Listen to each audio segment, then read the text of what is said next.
बिस्मिल्लाहिर्रहमानिर्रहीम। अस्सलाम वालेकुम नादरीन, आप यूट्यूब चैनल देख रहे हैं। मैं इमरान खान हूँ और वही बात मैं करता हूँ कि इमरान खान जेल से बाहर आना चाहते हैं। कौन है जो जेल में रहना चाहता है? लेकिन इमरान खान अपने तरीके से आना चाहते हैं। एस्टेब्लिशमेंट भी चाहती है, बाकी लोग भी चाहते हैं कि इमरान खान जेल से बाहर निकले ताकि पाकिस्तान में इस्तेहकाम आए। लेकिन मामला यह है कि अगर इमरान खान साहब बाहर निकलते हैं एस्टेब्लिशमेंट के तरीके से तो तभी वो राजी है इस मामले पे। वो चाह रहे हैं जैसे बाकी सारे सर नीचे करके बाहर आ जाते हैं वैसे ही बाहर आ जाए, सर झुका के बाहर आ जाए। लेकिन इमरान खान कहते हैं जी बड़ा वाला फाटक खोलो, मैंने सर नीचे नहीं करना। मैं जेल के अंदर जिस इज्जत के साथ गया हूं मैं उसी इज्जत के साथ बाहर आऊंगा। और इमरान खान साहब का कद वैसे भी बहुत बढ़ गया जेल के अंदर रहने की वजह से, तो अब तो उस छोटे दरवाजे से वो गुजर भी नहीं सकते जो एस्टेब्लिशमेंट ने और हुकूमत ने मिलकर बनाया है। अब इमरान खान के लिए बड़ा गेट या तो खोलना पड़ेगा या कोई और हल निकालना पड़ेगा, क्योंकि पुराने सारे जो आजमूदा नुस्खे थे वो इमरान खान साहब के मामले में बेकार हो गए। तो इसमें इमरान खान साहब की बहन ने भी एक बात की। देखें, कल उन्हें मार पड़ी है, वहां पे उनकी बहनें गिर गई। उन्होंने सारा बताया कि हमें कैसे पुलिस वालों ने आकर मारा। 4 SHO थे, 500 पुलिस वाले थे, उन्होंने बहुत टॉर्चर किया, बहनें भी गिर गई। वहां नौजवानों को गिरफ्तार किया, बहुत मार कुटाई ये करते रहे वहां पे पुलिस वाले। तो उन्होंने सुबह वो फिर आ गई। अजीब रेजिलियंस दिखाई है इस खानदान ने, यानी इमरान खान साहब ने, उनकी अहलिया ने, उनकी बहनों ने, उनके रिश्तेदारों ने बड़ी रेजिलियंस दिखाई है। इतनी तकालीफ, इतने जुल्म और जबर के बावजूद ये लोग हर मर्तबा डट कर खड़े होते हैं। तो इमरान खान साहब की एक बहन आई, उन्होंने कहा जी कि अगर जजेस इंसाफ नहीं दे सकते तो घर चले जाएं। आपको इंसाफ देने के लिए इस मनसब पे बैठाया गया और इन जजों ने जाके अल्लाह रब्बुल इज्जत को जवाब नहीं देना। ये जो जज बारीक वारदातें डाल रहे हैं ना और इंसाफ देने से इनकारी हैं, इन जजेस को अल्लाह रब्बुल इज्जत के यहां सख्त इम्तिहान का सामना करना पड़ेगा। ये अल्लाह को कैसे जवाब देंगे कि हमने नाइंसाफी की थी, हम जुल्म के हिस्सेदार बने थे। कहने को इस्लामी जमहूरिया पाकिस्तान है, लेकिन क्या यहां पे फैसले इंसाफ के मुताबिक हो रहे हैं? अपनी मर्जी के जज लाकर बिठाए गए हैं जो बिल्कुल इंसाफ नहीं दे रहे। इमरान खान साहब ने जेल से 7 नकात भिजवाए हैं कौम के नाम, और ये उनका एक बड़ा इंपॉर्टेंट पैगाम है जिसमें आपको ये पता चल जाएगा कि इमरान खान साहब जिस दिन गिरफ्तार हुए थे उस दिन कहां खड़े थे और आज इतनी लंबी कैद गुजारने के बाद कहां खड़े हैं।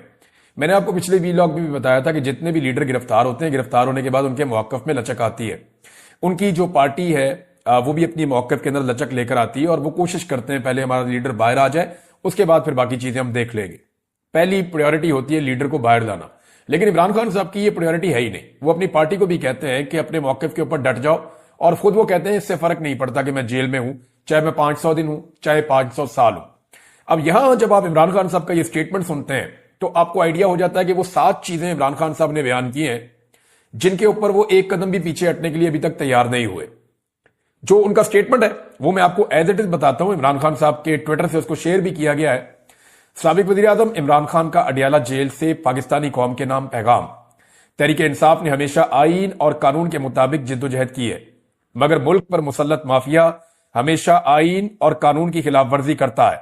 9 मई और 26 नवंबर की तहकीकात के लिए जुडिशल कमीशन का क्याम और अंडर ट्रायल असीरान की रिहाई हमारे जायज मुतालबात हैं। ये वो 2 मुतालबात हैं जो इमरान खान साहब ने कहे थे कि मैं अपनी सिविल नाफरमानी की तहरीक को रोकूंगा। अगर आप ये मुतालबात मानते हैं तो फिर मुज़ाकरात उसके बाद होंगे। मैं सिविल नाफरमानी की तहरीक चंद दिनों के लिए मुअख्खर कर रहा हूं। इस दौरान तहरीक इंसाफ के खदोखाल और टाइमलाइन का फैसला करूंगा। यह बहुत इंपॉर्टेंट है। 7 ऐसी वजूहात हैं जिनकी वजह से हमारे लिए सिविल नाफरमानी की तहरीक शुरू करना जरूरी हो चुका है। अब सिविल नाफरमानी की तहरीक पे बहुत तनकीद हो रही थी। इमरान खान साहब की अपनी पार्टी के अंदर कई लोग जो है वो इसके ऊपर पूरी तरह आवाज नहीं उठा रहे थे। लोग डरे हुए थे और इमरान खान की पार्टी के लोगों को ब्लैकमेल भी किया गया। ये कहा भी गया कि देखें आप हैं तो पाकिस्तानी, तो ये कैसे मुमकिन है कि आप पाकिस्तान के अंदर सिविल नाफरमानी की तहरीक चलाकर मुल्क को नुकसान पहुंचाएं। ये सवाल उठाया गया। अब इस पे इमरान खान साहब ने जवाब दिया कि हमें क्यों ये तहरीक चलानी पड़ रही है। तो ये 7 वजूहात हैं जो इमरान खान साहब ने बताई हैं।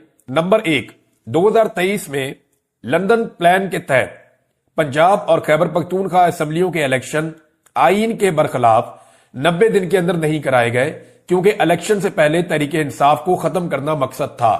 पहली वजह उन्होंने बताई कि हमारे साथ पहली ज्यादती जो बड़ी हुई ابھی انہوں نے یہ نہیں کہا کہ میری حکومت کیسے گرائی گئی، وہ اس کے بعد 2023 میں آئے، انہوں نے کہا جی ہمارے الیکشن ہی نہیں کروا رہے تھے، یہ 90 دن آئین اور قانون کہتا ہے، انہوں نے آئین اور قانون توڑ دیا، الیکشن نہیں کروا رہے تھے کہ پی ٹی آئی کا پہلے صفایا کرو۔ نمبر 2، وہ یہ کہہ رہے ہیں کہ 9 مئی سے پہلے ہی مجھ پر 140 سے زائد مقدمات بنا دیے گئے۔ رینجرز نے مجھے اسلام آباد سے اغوا کیا، جس کو سپریم کورٹ نے غیر قانونی قرار دیا۔ 9 مئی ایک فالس فلیگ آپریشن تھا، جس کے تحت ہمارے لوگوں کو گرفتار کرنا مقصد تھا۔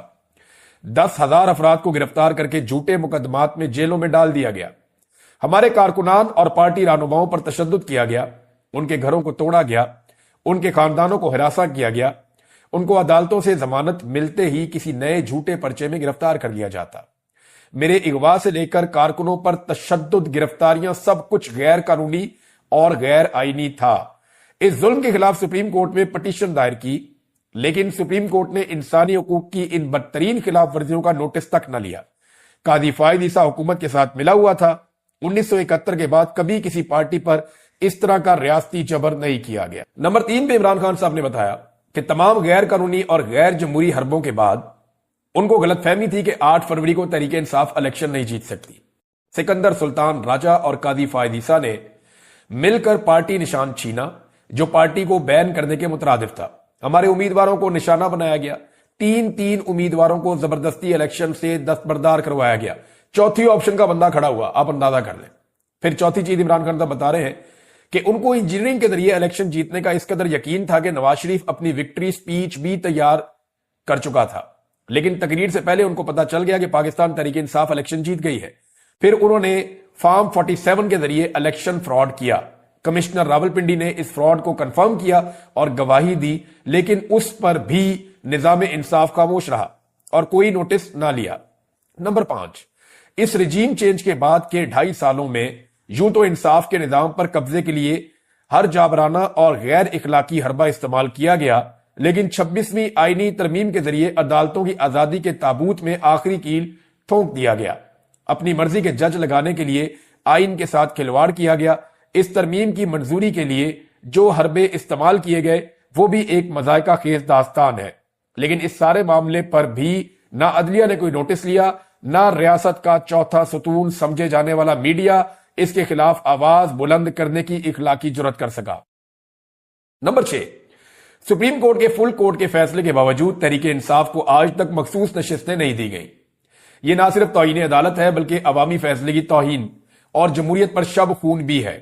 نمبر 7، 26 نومبر کو ہمارے پرامن اور نہتے سیاسی کارکنوں پر گولیاں برسائی گئیں۔ ہمارے کارکنان مکمل طور پر پرامن تھے، انہوں نے کسی کو نقصان نہیں پہنچایا تھا۔ ان کا مطالبہ آئین اور قانون اور جمہوریت کی بحالی تھا، نہ تو لا اینڈ آرڈر کی صورتحال تھی، نہ ہی کوئی اور پرتشدد کارروائی ہوئی، لیکن اس کے باوجود ہمارے لوگ شہید کیے گئے۔ 12 لوگ مغرب سے پہلے شہید کیے گئے اور باقیوں کو رات بجلی بند کر کے گولیاں ماری گئیں۔ ان حالات میں جب پاکستانیوں سے تمام آئینی حقوق چھین لیے گئے ہیں